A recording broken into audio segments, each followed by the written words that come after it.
त्यसो भए के अब विश्व शीत युद्धको दोस्रो श्रृङ्खलामा प्रवेश गरेको हो त? अहिले अन्तर्राष्ट्रिय राजनीतिमा चासो राख्ने जो कोहीका लागि यो प्रश्न छलफल र बहसको विषय बनेको छ। दोस्रो विश्वयुद्धपछि संसारको नेतृत्वका लागि तत्कालीन सोभियत सङ्घ र अमेरिकी नेतृत्वको पश्चिमा गठबन्धन बीच भएको प्रतिस्पर्धा नै सारमा शीत युद्धको पहिलो संस्करण थियो। दर्शकवृन्द, आउनुहोस् आजको यस श्रृङ्खलामा हामी के विश्व अहिले शीत युद्धको दोस्रो श्रृङ्खलामा प्रवेश गरेको हो, आज हामी यसैको बारेमा विशेष चर्चा गर्नेछौँ। सन् 1990 को दशकमा सोभियत सङ्घ विघटनपछि शीत युद्ध समाप्त भयो। संसारमा अमेरिकाको एक ध्रुवीय नेतृत्व स्थापित भयो। शीत युद्धमा सोभियत सङ्घलाई पराजित गर्न चीनलाई आफ्नो पक्षमा ल्याएको अमेरिकाले झण्डै 5 दशकपछि आफ्नो प्रतिस्पर्धामा उही चीन सामुन्ने आउला भन्ने कल्पनासम्म गरेको थिएन। तर 21औं शताब्दीको दोस्रो दशकसम्म आइपुग्दा आज चीन संसारमा अमेरिकी एक ध्रुवीय प्रभुत्वका लागि प्रमुख चुनौतीको रूपमा देखिएको छ। कम्युनिस्ट चीनसँगको सम्बन्धलाई बलियो बनाउन अमेरिकी राजनीतिक नेतृत्वलाई खुराक दिइरहने अमेरिकी व्यापारीहरू त्यतिबेला झस्के जब सन् 2008 को विपत्ति सङ्कटले पश्चिमा देशहरू थला परेका बेला चीनका आर्थिक सूचाङ्कहरू उत्साहजनक रूपमा उक्लिरहेका थिए। त्यो आर्थिक सूचाङ्कहरूभित्र निहित खतरा बुझेर चीनलाई कस्न दबाब दिन पनि अमेरिकी व्यापारीहरू नै अग्रसर भए। ओबामाको दोस्रो कार्यकालबाट सुरु भएको चीनलाई कस्ने अमेरिकी नीतिलाई ट्रम्प सरकारले विस्तार गर्यो। चीनसँग ट्रम्प सरकारको सम्बन्ध शीत युद्धकालीन सोभियत सङ्घ र अमेरिका बीचको सम्बन्धको झल्को दिने खालको थियो। चीनसँगको व्यापार युद्ध, चीनिया अधिकारीहरूमाथि नाकाबन्दी, चीनको हुवावे कम्पनीका अधिकारीहरूको गिरफ्तारी, चीनको बेल्ट एन्ड रोड परियोजनाको प्रतिकारमा विभिन्न रणनीतिक र आर्थिक मोर्चाहरूको स्थापना यसका केही दृष्टान्त हुन्। अमेरिका र सोभियत सङ्घ बीचको शीत युद्धकालीन प्रतिस्पर्धालाई उतिबेला पनि वैचारिक आवरण दिइएको हुन्थ्यो। अमेरिका प्रजातन्त्र र मानवाधिकारको वैचारिकीमा आफ्नो राजनीतिक, सैनिक र आर्थिक कदम चाल्थ्यो भने सोभियत सङ्घले समाजवादको आवरणमा उस्तै गतिविधि गर्थ्यो। त्यही वैचारिकीलाई आधार बनाएर उनीहरूले आफू अनुकूलका मोर्चा बनाउँथे। प्रजातन्त्रकै नाममा अमेरिकी नेतृत्वमा नाटो गठबन्धन बनाइएको थियो भने समाजवादका नाममा सोभियत सङ्घ नेतृत्वको वार्सा गठबन्धन बनेको थियो। बाइडेन सरकार बनिएता अमेरिका पनि अहिले झण्डै उस्तै अभ्यास गरिरहेको छ। बाइडेन सरकार फेरि पनि प्रजातन्त्रको नाममा संसारमा अलग मोर्चाबन्दीको प्रयास गरिरहेको छ, जसमा चीन, रुस लगायतका अमेरिकाप्रति विमति राख्ने देशहरूलाई समावेश गरिएको छैन। चीनले औपचारिक रूपमा आजको अन्तर्राष्ट्रिय अवस्थालाई नयाँ शीत युद्ध भनेको छैन। चीनिया सञ्चार माध्यमहरू सकभर नयाँ शीत युद्ध शब्दावलीबाट पन्छिन खोज्छन्। बरु उनीहरू अमेरिकाले संसारको परिवर्तित अवस्था स्वीकार्नुपर्ने र एक ध्रुवीय संसारको मनोविज्ञानबाट मुक्त हुनुपर्ने मत राख्दैछन्।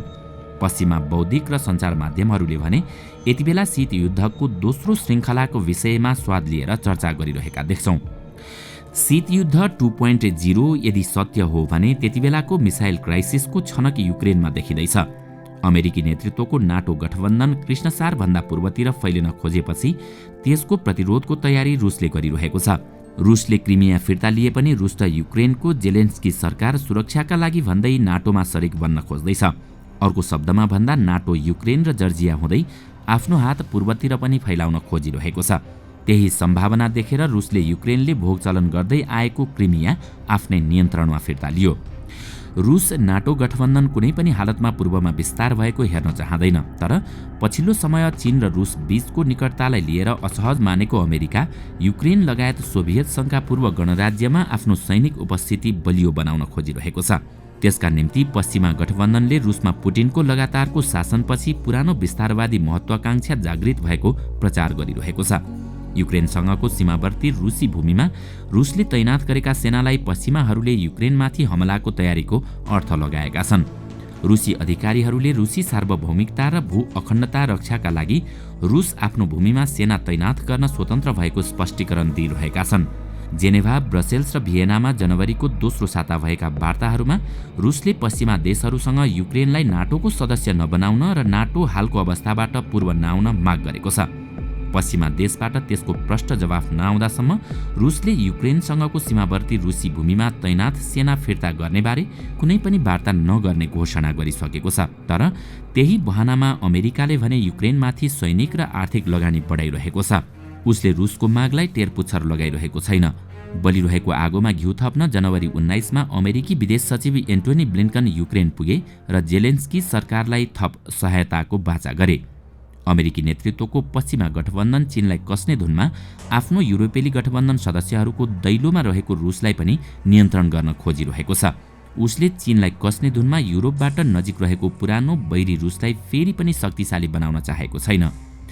पछिल्लो समय चीन र रुसको निकटतालाई विचार गरेर रुसलाई पनि द्वन्द्वमा फसाएर अहिले नै कमजोर बनाइहाल्ने रणनीतिमा अमेरिका देखिन्छ।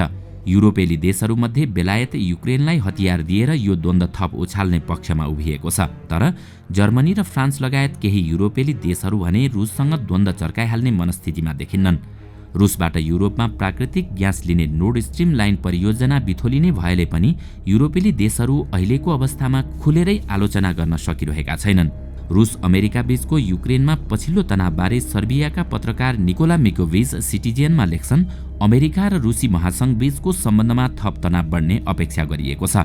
त्यसको अर्थ दुई देशबीच लडाईँ सुरु भइहाल्छ भन्ने होइन, न त यसको अर्थ रुसले युक्रेनमाथि हमला गरिहाल्छ भन्ने हो।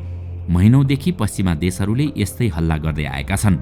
बरु मध्य एसियादेखि बाल्कन देशहरूसम्म रुस र अमेरिका बीच स्वार्थ बाझिन सक्छ। पश्चिमा देश र तत्कालीन सोभियत संघबीच भएको शीतयुद्धमा छद्म लडाईँ युद्धको प्रमुख हिस्सा थियो। अहिले पनि नयाँ शीतयुद्धको अवस्था बन्दैछ। यस्तो परिस्थितिमा अरू छद्म युद्ध हुन सक्छ। कजाकस्तानमा जनवरी महिनामा भएको रङ्गीन क्रान्तिको प्रयासलाई मिचोभिजले भनेको छद्म युद्धको कोणबाट पनि हेर्न सकिन्छ। इन्धनको मूल्य वृद्धि विरुद्ध कजाकस्तानमा सुरु भएको आन्दोलनले राजनीतिक रूप लिन थालेपछि त्यहाँको सरकारले सेना परिचालन गर्नु परेको थियो। सम्भावित सत्ता विप्लव खोज्न कजाक सरकारले रुस समक्ष गुहार मागेको थियो। अझै पनि त्यो आन्दोलनको राप सेलाइसकेको छैन। अमेरिकी दबावको प्रतिकार गर्न चीन र रुसको तयारी। गत महिनाको भिडियो कलमा पुटिनले अर्को महिना बेजिङमा हुने हिउँदे ओलम्पिकमा आफू सहभागी हुने वचन दिएका छन्। अमेरिका, बेलायत, क्यानाडा र अस्ट्रेलियाले मानव अधिकारको कारण देखाउँदै ओलम्पिकको कूटनीतिक बहिष्कार गरेपछि रुसले चीनप्रति ऐक्यबद्धता जनाएको हो। रुसले युक्रेनमाथि हमला गरे नाकाबन्दी लगाउने धम्की पश्चिमाहरूले दिएको बेला सीले पनि आफ्ना पुराना साथी पुटिनप्रति समर्थन जनाएका छन्। सीले दुई मुलुकको सुरक्षा चासोहरूको प्रभावकारी रूपमा रक्षा गर्न अझ बढी संयुक्त कार्यक्रम गरिनुपर्ने बताए। अर्कोतिर पुटिनले भने द्वन्द्वीय सम्बन्ध अहिलेसम्मकै उच्च बिन्दुमा रहेको र त्यसले आपसी रणनीतिक विश्वासलाई देखाएको बताए। पश्चिमा मुलुकहरूप्रतिको साझा अविश्वासका कारण एक भएका चीन र रुसले पश्चिमा दबावलाई प्रतिकार गर्न आपसी बृहत रणनीतिक साझेदारीलाई अझ गहिरो बनाउने तरिकाले खोजी गरिरहेका छन्। गत वर्ष रुससँग चीनको व्यापार 35.8%ले वृद्धि भएर हालसम्मकै उच्च अर्थात् $147 अर्ब पुगेको छ। चीन त सन् 2010 देखि नै रुसको सबैभन्दा ठूलो व्यापारिक साझेदार रहँदै आएको छ। चीन रुसी सामग्रीको सबैभन्दा ठूलो क्रेता पनि हो। अहिले पनि रुसको सम्पूर्ण निर्यातको 20% सामग्री चीनले खरिद गरिरहेको छ। रुस बढी चीनमाथि निर्भर देखिए पनि दुई मुलुकबीचको आर्थिक आत्मनिर्भरता बढ्दै जाने भ्लादिभोस्तोक स्थित फार इस्टर्न फेडरल युनिभर्सिटीका सहप्राध्यापक यात्रियोम लुकिन बताउँछन्। रुसको वैदेशिक व्यापारको 20% चीनसँग र चीनको वैदेशिक व्यापारको मात्र 2% रुससँग हुने गरेको उनले उल्लेख गरे। अझ मुख्य कुरा त रुसले प्राय कच्चा पदार्थ चीनमा निर्यात गर्छ भने चीनबाट औद्योगिक र हाइटेक उत्पादन आयात गर्छ। तर अमेरिकासँग द्वन्द्वको खतरा बढ्दै जाँदा रुसी आपूर्तिमा चीनको निर्भरता पनि बढ्नेछ। चाइनिज एकाडेमी अफ सोशल साइन्सेसका रुसी अर्थतन्त्रका विज्ञ सु पोलिङका अनुसार चीनलाई आफ्नो बढ्दो उत्पादन अर्थतन्त्रलाई भरथेक गर्न रुसको सुदूरपूर्वको ऊर्जा भण्डार आवश्यक पर्छ।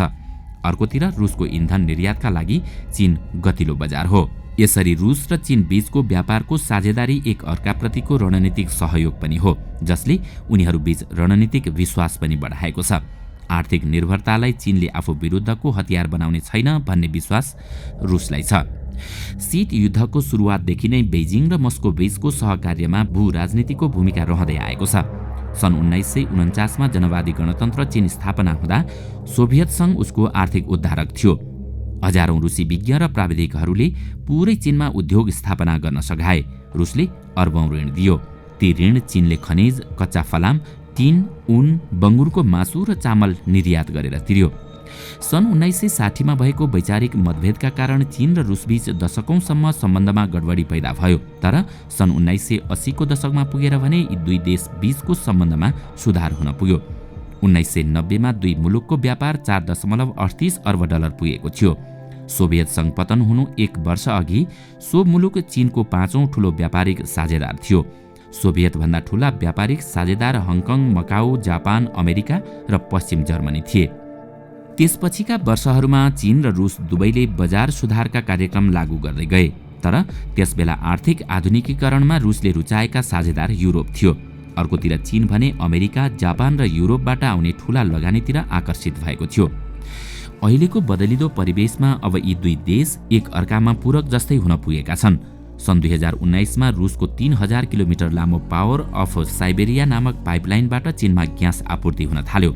झण्डै एक दशक लामो मोलमोलाइपछि सन् 2014 मा दुई मुलुकका पेट्रोलियम कर्पोरेसन बीच सो पाइपलाइन सम्झौतामा हस्ताक्षर भएको थियो। अमेरिकासँगको टकराव बढ्दै जाँदा दुवै मुलुकका नेताहरूले बारम्बार तथ्याङ्क सुरक्षा, साइबर स्पेस, आर्कटिक र पूर्वाधार लगायतमा थप साझेदारी गर्ने बाचा दोहोर्याउँदै आएका छन्। यति मात्र होइन, यही समयमा बेजिङ र मस्को डलरको प्रभाव कटौती गर्न र अमेरिकी प्रतिबन्धलाई कमजोर तुल्याउन द्विपक्षीय भुक्तानीमा आफ्नो मुद्राको प्रयोग बढाउन खोजिरहेका छन्। यसरी अमेरिकी दबावको प्रतिकार गर्न चीन र रुसको विकसित निकट सम्बन्धसँगै शीत युद्धको नयाँ श्रृङ्खलामा यी दुई देशलाई कमजोर बनाउन पछिल्लो समय पूर्वी सोभियत गणराज्य, पूर्वी एसिया र दक्षिण एसियामा विभिन्न छद्म युद्धहरू हुन सक्ने सम्भावना देखिएको छ। त्यसो त पश्चिमा गठबन्धनको निम्ति यो कुनै नयाँ प्रयोग भने होइन, बरु उनीहरूले ती सबै गर्दै आएको काम हो। शीत युद्ध इतिहासको वास्तविकता हो। शीत युद्धको कारण संसारले कति र कस्ता क्षति बेहोर्नु पर्यो भन्ने कुरा इतिहासका पानामा छन्। त्यसो त चाहे चीन र रुस होस् अथवा अमेरिका र पश्चिमी देशहरू नै किन नहुन्, यदि उनीहरूले विगतको भोगाइबाट पाठ सिक्न सकेनन् र फेरि शीत युद्धको नयाँ संस्करणमा उत्रिए भने गम्भीर भूल हुनेछ। दर्शकवृन्द, तपाईलाई आजको यो श्रृङ्खला कस्तो लाग्यो हामीलाई कमेन्टमा अवश्य बताउनुहोला। साथै आजको श्रृङ्खला तपाईलाई राम्रो लाग्यो भने लाइक तथा सेयर गरी हाम्रो च्यानललाई सब्स्क्राइब गर्न नभुल्नुहोला र साथमा रहेको बेल आइकन पनि थिच्नुहोस् ताकि हामीले अपलोड गर्ने नयाँ भिडियोको जानकारी सबैभन्दा पहिला तपाईलाई प्राप्त होस्। आजका लागि यति नै। अर्को भिडियोमा अझै रोचक तथ्य लिएर आउने नै छौँ। तबसम्मका लागि बिदा दिनुहोस्। नमस्कार।